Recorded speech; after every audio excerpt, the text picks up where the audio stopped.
আশা করি তোমরা প্রশ্ন দেখতে পাচ্ছ। আমরা টেস্ট পেপার থেকে কিছু প্রশ্ন দেখব আজকে।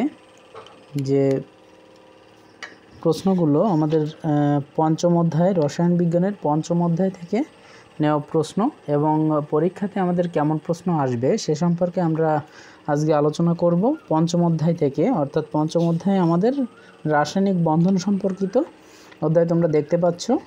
তো আমরা সব সময় চেষ্টা করব কি যে একটা উদ্দীপক ঠিক কিভাবে আসে এবং উদ্দীপকটাকে কিভাবে আমরা ভেঙে তার থেকে উত্তর করার চেষ্টা করব। তাহলে তোমরা 3 নম্বর, 4 নম্বর এবং 5 নম্বর প্রশ্ন এই মুহূর্তে দেখতে পাচ্ছ। এই 3, 4 এবং 5 নম্বর প্রশ্নে 3 এবং 5 নম্বর 3, 4, 5 সবগুলোই খুব বেশি ইম্পর্ট্যান্ট। পরীক্ষাতে এরকম টাইপের প্রশ্নই আমরা আসতে দেখি। তো দেখো 3 নম্বর প্রশ্নে কি আছে। আমরা সবসময় প্রশ্নের উদ্দীপকটাকে প্রথমে ভেঙে দেখার চেষ্টা করব। সেটা এখন হোক, পরীক্ষার সময় হোক, সবসময় আমরা উদ্দীপককে সবথেকে আগে ভেঙে দেখার চেষ্টা করব। তো উদ্দীপকে এ, বি, ডি 3 নম্বর প্রশ্ন আমরা আলোচনা করছি। উদ্দীপকের এ, বি এবং ডি 3টি মৌলের কথা উল্লেখ আছে, যেখানে পারমাণবিক সংখ্যা 20, 16 এবং 6। এখানে একটি কথা নিচে লেখা থাকে সবসময়, যে উদ্দীপকে যে মৌলগুলো বা যে সংকেতগুলো ব্যবহার করে সেগুলোকে এখানে লেখা থাকে যে প্রকৃত কোনো মৌল নয়, প্রতীকী অর্থে ব্যবহৃত।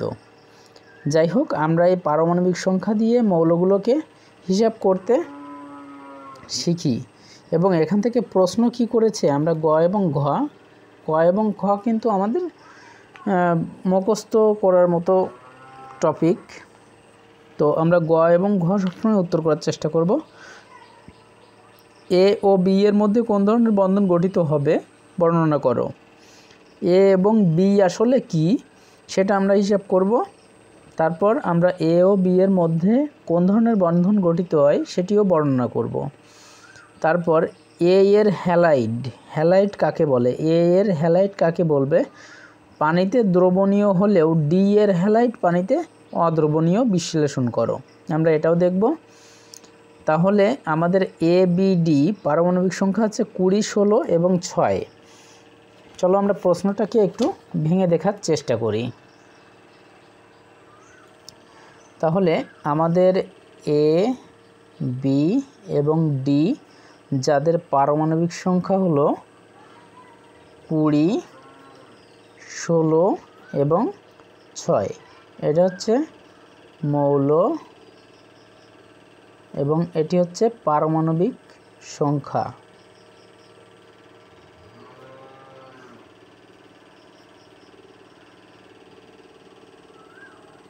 তাহলে আমরা এই পারমাণবিক সংখ্যা দিয়ে বলে দিতে পারি যে এ মৌলটা আসলে কি।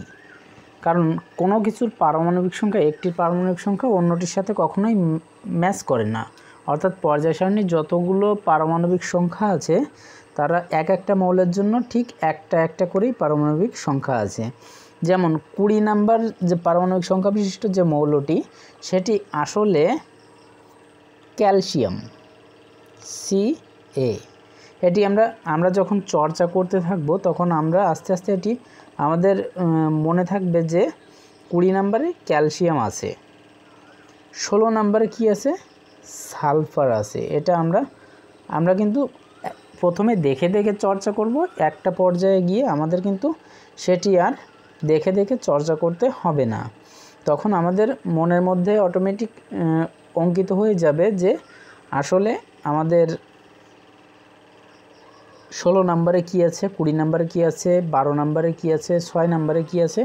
তো আমরা 6 নম্বরে কাকে পাবো, 6 নম্বরে পাবো কার্বনকে। তাহলে আমাদের প্রশ্নটা প্রথমে কি ছিল এ ও বি এর মধ্যে, এ এবং বি এর মধ্যে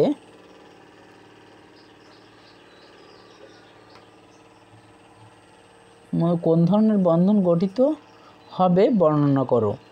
তাহলে 16 নম্বরে যদি সালফার থেকে থাকে এবং 20 নম্বরে যদি ক্যালসিয়াম থেকে থাকে, তাহলে ক্যালসিয়াম এবং সালফারের মধ্যে যে যৌগটা গঠিত হবে সেটি আসলে আয়নিক বন্ধন হবে নাকি সমযোজী বন্ধন হবে সেটি কিন্তু আমাদের বলতে বলা হচ্ছে।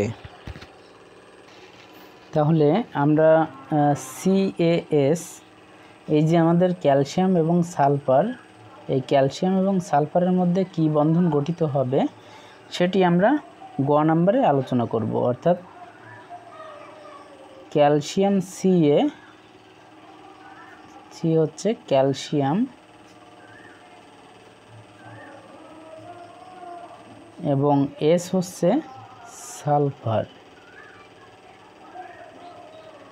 তো এই ক্যালসিয়াম এবং সালফারের মধ্যে কি বন্ধন গঠিত হবে এবং এই বন্ধন প্রক্রিয়া গঠনের যে প্রক্রিয়াটা সেটি আমরা আলোচনা করব। তো ক্যালসিয়াম আমরা জানি একটি ধাতু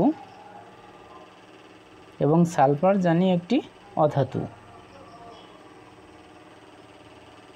তো আমরা আয়নিকের এবং সমযোজীর যে সংজ্ঞাটা জানি, স্বাভাবিকভাবে আমরা সেটিকে আগে বিবেচনা করব। তো এখানে ক্যালসিয়াম এবং সালফারের বন্ধন গঠনের বেলায় একটি ধাতু এবং একটি অধাতু মিলে বন্ধনটি গঠন করবে। তাহলে একটি ধাতু এবং একটি অধাতু মিলে যখন একটি বন্ধন গঠন করবে তখন আমরা নিশ্চিতভাবে সেটিকে বলতে পারি আয়নিক বন্ধন। তাহলে একটি ধাতু এবং একটি অধাতু মিলে যে বন্ধন গঠন করে সেটি হচ্ছে আয়নিক বন্ধন। তাই আমরা ক্যালসিয়াম এবং সালফারের মিলিত বন্ধনকে আমরা আয়নিক বন্ধন বলতে পারি। তাহলে ক্যালসিয়াম একটি ধাতু, সালফার একটি অধাতু, এদের মধ্যে যে বন্ধন গঠন হবে সেটি নিশ্চয়ই আয়নিক বন্ধন হবে। আমরা ধাতু এবং অধাতু দেখেই বুঝতে পেরেছি এটি আয়নিক বন্ধন গঠন করবে, আয়নিক বন্ধন গঠন করবে।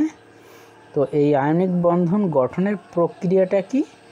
ধাতু যে সে ইলেকট্রন ত্যাগ করবে, অর্থাৎ ধাতু ইলেকট্রন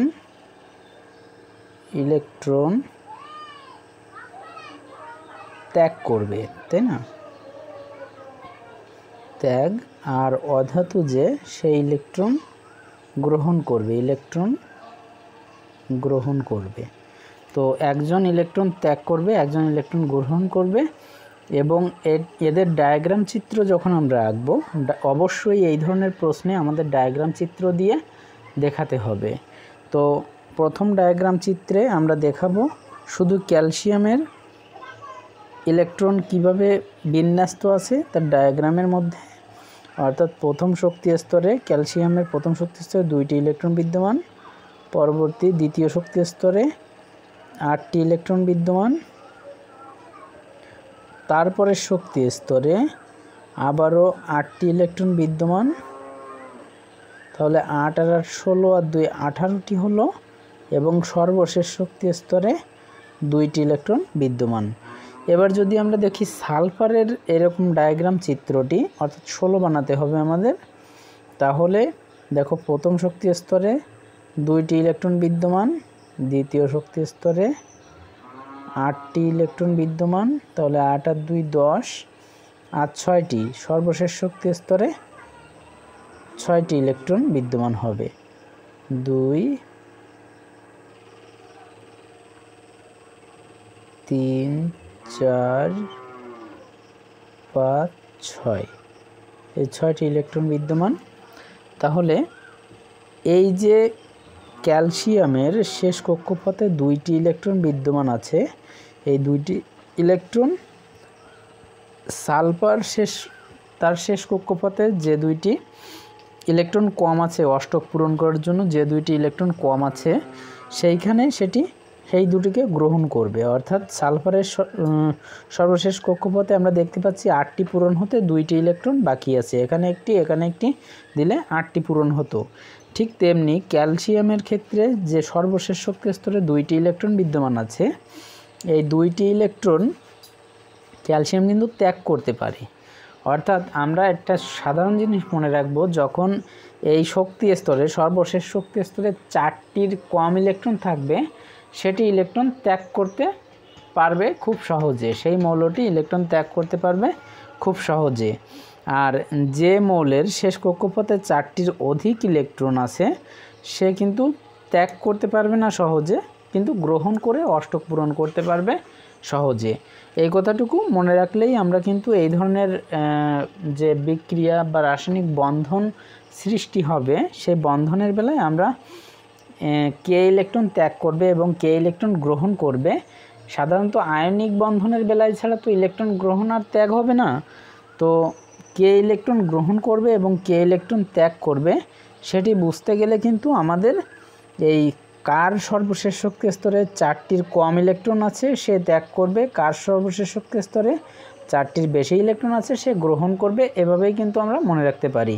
তাহলে ক্যালসিয়ামের শেষ কক্ষপথে 4টির কম অর্থাৎ 2টি ইলেকট্রন বিদ্যমান, সালফারের শেষ কক্ষপথে 6টি ইলেকট্রন বিদ্যমান। তাহলে ক্যালসিয়াম এই 2টি ইলেকট্রন ত্যাগ করতে পারে এবং এই 2টি ইলেকট্রন কিন্তু সালফার গ্রহণ করে নিতে পারে।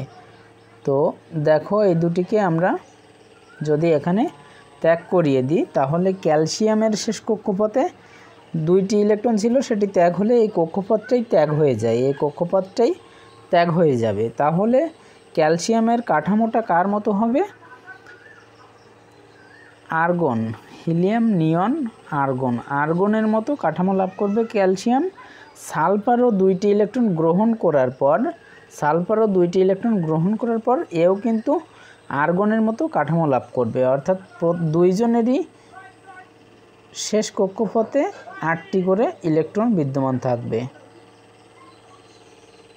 2টি ত্যাগ করার পরে আর্গনের কাঠামো লাভ করবে ঠিকই, কিন্তু এদের লিখতে গেলে আমাদের লিখতে হবে কেমনভাবে, চলো আমরা একটু দেখি। এটি ক্যালসিয়াম Ca2+ হিসেবে লিখতে হবে। 2টি ইলেকট্রন ত্যাগ করে আর্গনের মতো কাঠামো লাভ করেছে, কিন্তু একে লিখতে হবে Ca2+।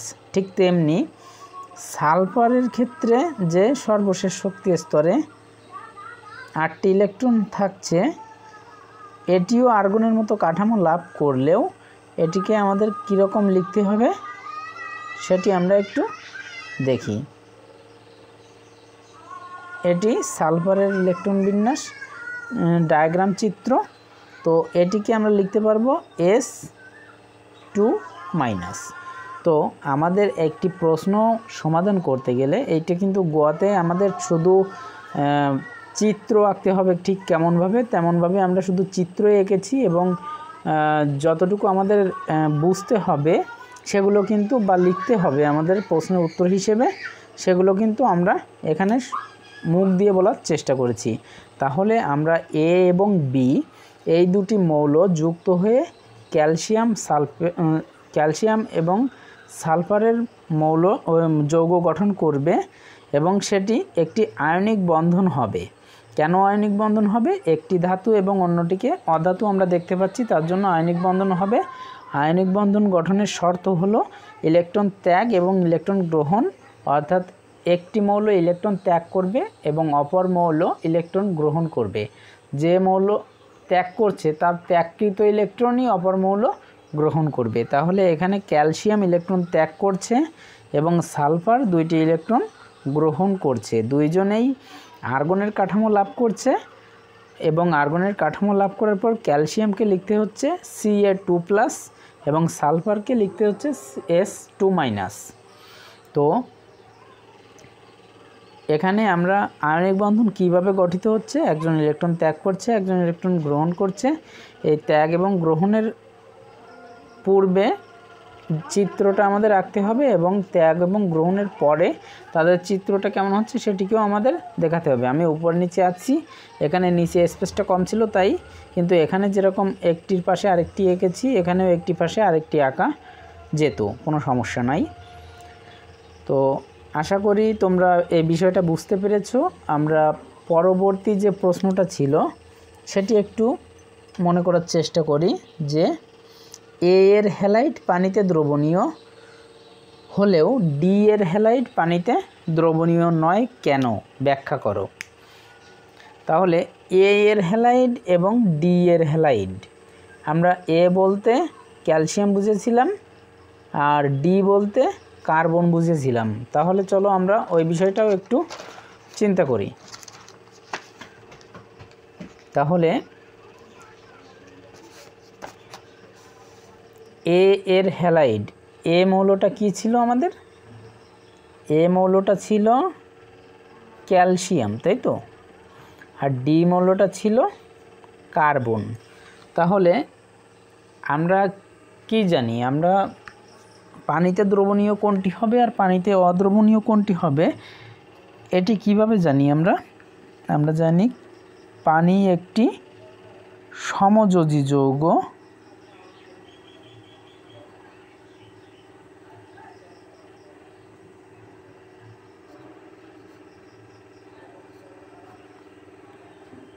পানি H2O একটি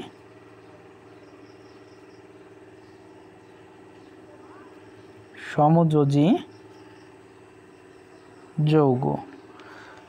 এই পানি সমযোজী যৌগ হওয়া সত্ত্বেও পানি একটি পোলার যৌগ। সমযোজী যৌগ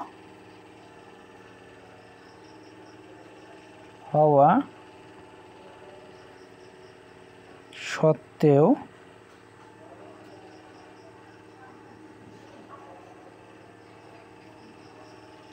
সমযোজী যৌগ হওয়া সত্ত্বেও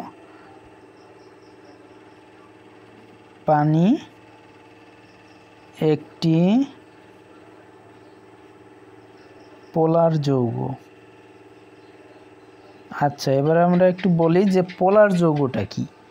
পোলার যৌগটা হচ্ছে সাধারণত যারা আয়নিক যৌগ তাদের ক্ষেত্রে এই পোলারিটিটা দেখা যায় বেশি। পোলারটা হলো যে কোনো যৌগের যদি তীব্র ধনাত্মক এবং তীব্র ঋণাত্মক প্রান্ত বিদ্যমান থাকে তাহলে সেটি একটি পোলার যৌগ। কোনো যৌগের মধ্যে যদি তীব্র ধনাত্মক বা তীব্র ঋণাত্মক প্রান্ত বিদ্যমান থাকে, এই পানির ক্ষেত্রে কিন্তু তীব্র ধনাত্মক এবং তীব্র ঋণাত্মক প্রান্ত বিদ্যমান থাকে। সেটি দুইভাবে ভাঙা যায়, একটি হচ্ছে H+ এবং OH-। এই H+ এবং OH- একটি তীব্র ধনাত্মক তীব্র ঋণাত্মক প্রান্ত সৃষ্টি করে। আবার কখনো কখনো দেখা যায় O2- এবং হাইড্রোজেন প্লাস, দুইটি হাইড্রোজেন প্লাস এবং O2-। এভাবেও কিন্তু তীব্র ধনাত্মক ও তীব্র ঋণাত্মক প্রান্ত সৃষ্টি করে। কিছু কিছু যৌগ যারা সমযোজী হওয়া সত্ত্বেও পোলার হয়, কিন্তু আয়নিক যৌগসমূহের বৈশিষ্ট্যই কিন্তু পোলার হওয়া। অর্থাৎ আমরা একটু আগে যেটি দেখলাম CaS, এর ভিতরে কিন্তু এটা 2+, এটি 2- হিসেবে তীব্র ধনাত্মক ও তীব্র ঋণাত্মক প্রান্ত সৃষ্টি করে। অর্থাৎ এটি কিন্তু আয়নিক যৌগ ছিল আমাদের। আয়নিক যৌগরা তীব্র ধনাত্মক ও তীব্র ঋণাত্মক প্রান্ত সৃষ্টি করে এবং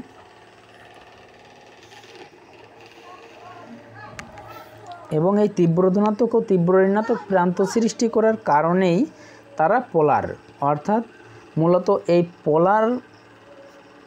পোলার যৌগ বৈশিষ্ট্য কিন্তু পোলার বৈশিষ্ট্যটা মূলত আয়নিক যৌগের বৈশিষ্ট্য। পোলার বৈশিষ্ট্যটা মূলত আয়নিক যৌগের বৈশিষ্ট্য। অর্থাৎ পোলার বললে আমরা আয়নিককেই বুঝি, আয়নিক যৌগকেই বুঝি।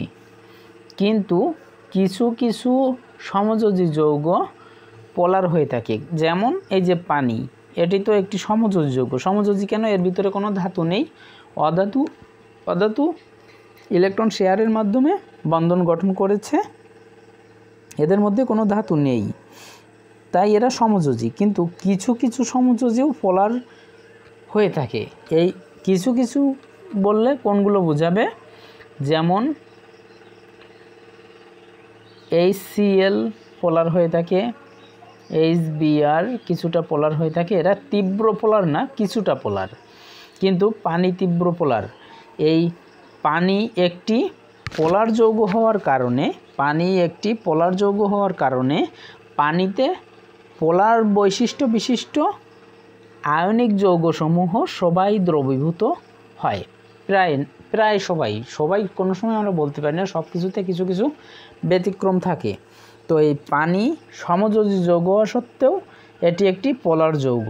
এই যে পোলার যৌগ হওয়ার কারণে পানির মধ্যে যারা পোলার তারা দ্রবীভূত হবে। তাহলে পোলার কারা? মূলত পোলার কিন্তু আয়নিকেরা। এই পানি ব্যতিক্রমের ভিতরে পড়ে কিন্তু একটু পোলার, অর্থাৎ পোলার হওয়ার বৈশিষ্ট্য কি? তীব্র ধনাত্মক ও তীব্র ঋণাত্মক প্রান্ত সৃষ্টি হওয়া। তাহলে এই তীব্র ধনাত্মক ও তীব্র ঋণাত্মক প্রান্ত সৃষ্টি হওয়ার কারণে পানি পোলার। আর আয়নিক অন্যান্য সমযোজীরা দুই একটু পোলার হতে পারে, কিন্তু সব সমযোজী পোলার নয়। কিন্তু প্রায় সব আয়নিকেরাই পোলার। তাহলে দেখো, আমাদের ক্যালসিয়ামের হ্যালাইডের কথা বলা হয়েছিল এবং কার্বনের হ্যালাইডের, অর্থাৎ এ এর হ্যালাইড এবং ডি এর হ্যালাইড। তাই এ বলতে আমরা ক্যালসিয়াম। হ্যালাইড কারা? হ্যালাইড হচ্ছে পর্যায় সারণীর 17 নম্বর গ্রুপের মৌল। 17 নম্বর গ্রুপের মৌল। তাহলে সেখানে কারা আছে? ফ্লোরিন, ক্লোরিন, ব্রোমিন, আয়োডিন এরা আছে। অর্থাৎ হ্যালাইড বলতে গেলে আমাদের বুঝতে হবে ফ্লোরিন, ক্লোরিন, ব্রোমিন, আয়োডিন এদেরকে বোঝানো হচ্ছে। তাহলে যদি আমরা এ এর হ্যালাইড গঠন করি, তাহলে এ এর হ্যালাইড হবে CaCl2 এরকম হবে। আমরা ক্লোরিন নিয়েছি, ব্রোমিনও নিতে পারতাম, এদের সবার যোজনই এক, তো তাই ক্যালসিয়ামের সাথে যেটিই যাক না কেন তার সাথে 2 এখানে বসবে। যদি ব্রোমিন হয় CaBr2, যদি আয়োডিন হয় CaI2, এরকম লিখতে হবে। এবং ডি এর হ্যালাইড যদি আমরা লিখি তাহলে হবে CCl4 বা CBr4। কেন? কারণ কার্বনের যোজনী 4 এবং ক্লোরিনের যোজনী 1, এই জন্য একটি কার্বনের সাথে 4টি ক্লোরিন। ঠিক তেমনি ক্যালসিয়ামের যোজনী 2, তাই ক্লোরিন 2টি যুক্ত হলো, কারণ কি ক্লোরিনের যোজনী 1। তাহলে এখানে এইটিকে দেখতে পাচ্ছি আমরা কি আয়নিক। কেন আয়নিক? একটি ধাতু এর একটি অধাতু। আর ডি এর হ্যালাইড বললে আমরা কি সমযোজী পাবো। কেন সমযোজী? কার্বনও ধাতু নয়, ক্লোরিনও ধাতু নয়, কোনো ধাতু নাই, তাই আমরা সমযোজী পাচ্ছি। তাহলে একটি আয়নিক, একটি সমযোজী। তাহলে একটু আগেই তো আমরা বললাম পোলার দ্রাবকে পানি একটি পোলার দ্রাবক।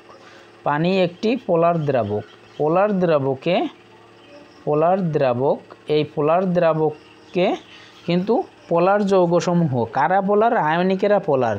তাহলে আয়নিকেরা কিন্তু পানিতে দ্রবীভূত হবে, অর্থাৎ মিশে যাবে। কিন্তু যারা সমযোজী তারা পোলার নয়। সমস্ত সমযোজীকে আমরা পোলার বলতে পারি না, ব্যতিক্রম হিসেবে 2-1কে পোলার পাই। যেমন পানিকে পোলার হিসেবে পেলাম, এবং পোলার দ্রাবকে পোলার যৌগরাই কিন্তু দ্রবীভূত হতে পারে। তাই পোলার দ্রাবক হিসাব করলে কিন্তু পানিকে পাচ্ছি, তাই এখানে পোলার যৌগসমূহই দ্রবীভূত হবে। তাহলে পোলার যৌগ কারা? মূলত আয়নিকেরা পোলার, কিন্তু সমযোজীরা পোলার না হওয়ার কারণে ডি এর হ্যালাইড CCl4 এটি পানিতে দ্রবীভূত হবে না, কেননা এটি পোলার নয়। একটু আগে বলেছি যারা পোলার তারা সাধারণত আয়নিক হয়ে থাকে। কেন আয়নিক হয়ে থাকে? তাদের তীব্র ধনাত্মক ও তীব্র ঋণাত্মক প্রান্ত সবসময় বিদ্যমান থাকে। কেন বিদ্যমান থাকে? কারণ একজন ইলেকট্রন গ্রহণ করলে সে মাইনাস আয়নে পরিণত হয় এবং যে ইলেকট্রন ত্যাগ করে সে প্লাস আয়নে পরিণত হয়। তাই পানি একটি পোলার দ্রাবক, কারণ পানির এটি সমযোজী হওয়া সত্ত্বেও পোলার দ্রাবক, এটি আমাদের মনে রাখতে হবে। তাহলে পোলার ক্ষমতা কাকে বলে? যাদের মূলত তীব্র ধনাত্মক ও তীব্র ঋণাত্মক প্রান্ত বিদ্যমান তারা সাধারণত পোলার হয়ে থাকে। আর আয়নিকেরা সবাই কিন্তু এরকম পোলার হয়ে থাকে, কিন্তু সমযোজীরা গোনা 2-1টি পোলার হলেও অধিকাংশই অপোলার, অর্থাৎ যারা সমযোজী তারা মূলত অপোলার হয়ে থাকে, আর যারা আয়নিক তারা মূলত পোলার হয়। যারা পোলার তারা পোলার দ্রাবকে দ্রবীভূত, যে কারণে পানিতে দ্রবীভূত, আর যারা অপোলার তারা অপোলার দ্রাবকে দ্রবীভূত হবে, কিন্তু পানি তো পোলার দ্রাবক, তাহলে অপোলাররা পানিতে দ্রবীভূত হবে না। আশা করি তোমরা বিষয়টি বুঝতে পারছো।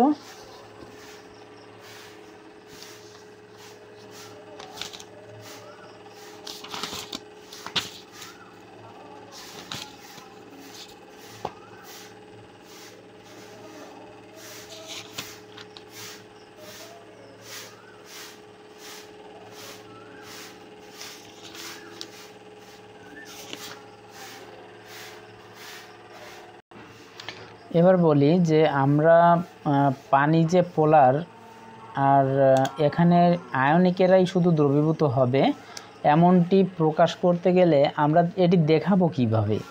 তাহলে দেখো, ক্যালসিয়াম CaCl2, তাহলে ক্যালসিয়াম CaCl2কে যখন আমরা ভেঙে লিখি তখন আমরা একে কিন্তু Ca2+ লিখতে পারি, আর 2 × Cl- লিখতে হয় আমাদের। যদি আমরা এটাকে ভেঙে লিখি তাহলে এরকম লিখতে হয়। কিন্তু কার্বন টেট্রাক্লোরাইড, ক্যালসিয়াম ক্লোরাইডকে ভেঙে আমরা লিখতে পারি, কিন্তু কার্বন টেট্রাক্লোরাইড CaCl4কে কিন্তু আমরা ভেঙে লিখতে পারি না ওইভাবে, প্লাস মাইনাস হিসেবে আমরা ভেঙে লিখতে পারি না। কারণ কি, এটি সমযোজী, সমযোজীতে ধনাত্মক ঋণাত্মক প্রান্ত সৃষ্টি হয় না, তাই আমরা এটিকে এইভাবে ভেঙে লিখতে পারছি না। এবং এটি অপোলার, এইটির কারণে এটি পোলার, আর এটির কারণে এটি অপোলার। এই অপোলারকে আমরা ভেঙে লিখতে পারছি না। ঠিক তেমনি ক্যালসিয়াম ক্লোরাইড কীভাবে পানিতে দ্রবীভূত হয়, দেখো এই যে তীব্র ধনাত্মক এবং তীব্র ঋণাত্মক যে প্রান্ত, এটি কিন্তু পানিতে দ্রবীভূত হওয়ার ফলে পানির ক্যালসিয়ামটা পজিটিভ পানির নেগেটিভ আয়ন দ্বারা ঘিরে থাকে, এবং ক্লোরিন নেগেটিভ, এটি পানির ধনাত্মক আয়ন দ্বারা চারদিক দিয়ে ঘিরে থাকে। এরকম চিত্র আমাদের আঁকতে হবে, অর্থাৎ ক্যালসিয়াম 2+, তাহলে অক্সিজেন 2- এর নিকটে থাকবে, 2- ক্যালসিয়ামের নিকটে থাকবে, এবং হাইড্রোজেনগুলো দূরে দূরে অবস্থান করবে। এখানে আমরা 5টি আঁকিয়েছি, যে আমাদের 5টি আঁকাতে হবে, এই যে অক্সিজেন 5টি, অর্থাৎ 5টি পানির অণু আঁকাচ্ছি আমরা, এরকম কিন্তু কোনো ধরাবাঁধা নিয়ম নেই। তোমরা 2টিও আঁকতে পারো, 3টি, 4টি, 5টি, 6টি, যতগুলোই ইচ্ছা দেওয়া যেতে পারে, কিন্তু কোনো সমস্যা নাই। 3টিও দেওয়া যেতে পারে, H+,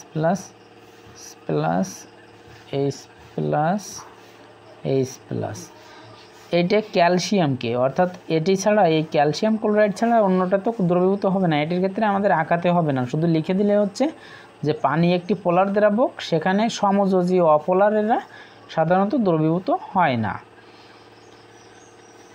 তো ক্যালসিয়ামকে এভাবে আঁকতে হবে, এবং ক্লোরিন অর্থাৎ Cl-, এখানে 2 দিলাম, এখানে 2 না দিলেও চলবে, কোনো সমস্যা নাই। তাহলে H+,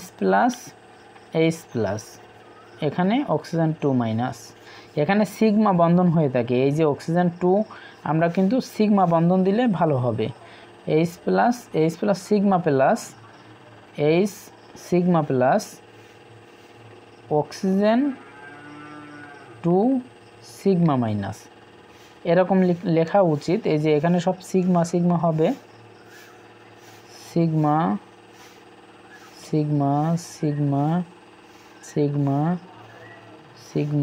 অক্সিজেনের ক্ষেত্রেও সিগমা, হাইড্রোজেনের ক্ষেত্রেও সিগমা আমাদের বসালে ভালো হয়, এখানে সিগমা বন্ধন।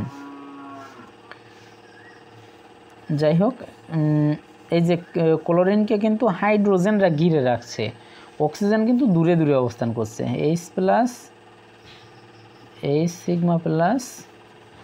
অক্সিজেন 2-, তাহলে এইখানে দেখো ক্লোরিন মাইনাস আয়ন, তাই প্লাস হাইড্রোজেন আয়নরাই কিন্তু ওকে ঘিরে রাখছে, আর ক্যালসিয়াম প্লাস আয়ন, তাই মাইনাস আয়নরা ওকে সন্নিকটে এসে ঘিরে রাখছে, এবং প্লাস আয়নরা, পানির প্লাসরা কিন্তু দূরে দূরে অবস্থান করছে।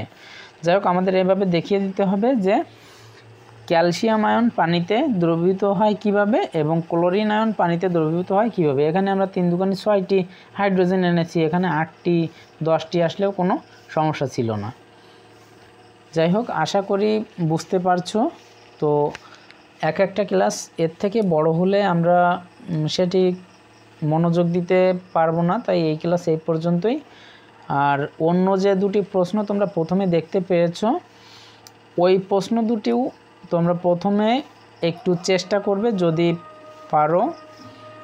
তো আমি পারতে বলছি না, আমি ওগুলো আবার সমাধান করে দেখাবো, কিন্তু আমরা উদ্দীপককে কীভাবে ভেঙে তার সমাধান করার চেষ্টা করলাম সেটি একটি প্রশ্নের মাধ্যমে আমরা দেখালাম। পরবর্তীতে ওই প্রশ্নগুলো আমরা সমাধান করব।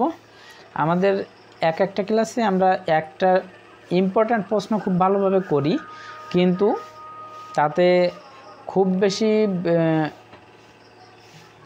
সমস্যার থেকে উপকার হবে বলে আমি আশা করি। এই যে আজকে যে প্রশ্নটা করলাম, এই রকম টাইপের প্রশ্ন খুব আসতে দেখা যায়। এখানে আমাদের যে ABC দিয়ে যে প্রশ্নগুলোকে ABD দিয়ে যে মৌলগুলোকে আমরা দেখতে পেরেছি, এদের পারমাণবিক সংখ্যা দেওয়া ছিল।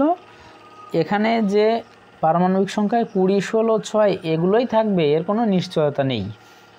এখানে অন্যান্য মৌলগুলোর পারমাণবিক সংখ্যাও দেওয়া থাকতে পারে এবং এখানে আমাদের এইগুলোই যে আসবে সেরকম হবে না।